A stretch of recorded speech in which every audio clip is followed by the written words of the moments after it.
Now, the United Nations Human Rights Council begins its spring session in Geneva Monday.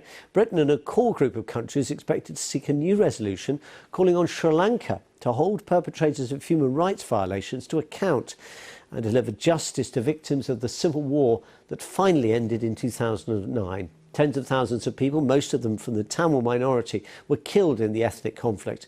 BBC South Asia editor Ambarasan Etharajan reports. Sri Lanka's devastating civil war lasted for nearly 3 decades. It ended with the defeat of Tamil Tiger rebels in May 2009.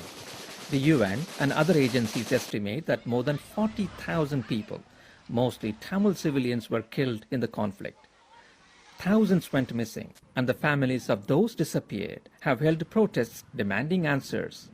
Following years of international pressure, the government in 2015 agreed to investigate rights abuses and disappearances. But it withdrew from the commitment months after Gotabaya Rajapaksa, who led the war efforts, was elected as president in late 2019. Now, Britain and other countries want to hold Sri Lanka accountable.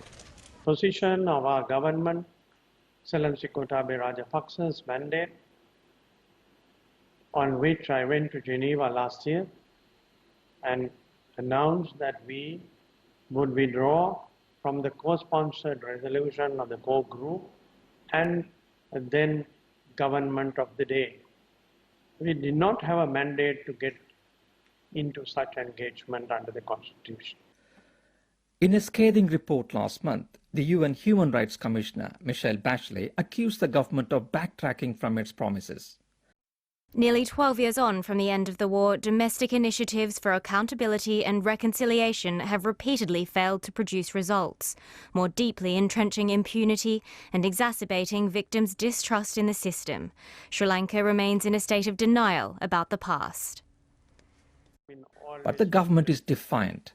The ground situation is totally different to what the Commissioner's report is.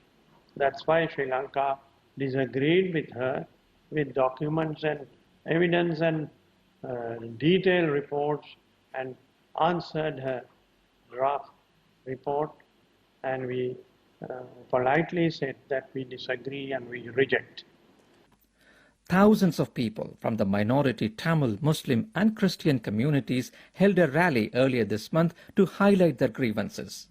Muslim leaders are outraged by the forced cremation of Muslim victims of the coronavirus. They say it's against the religious belief, but the government rejects accusations of bias.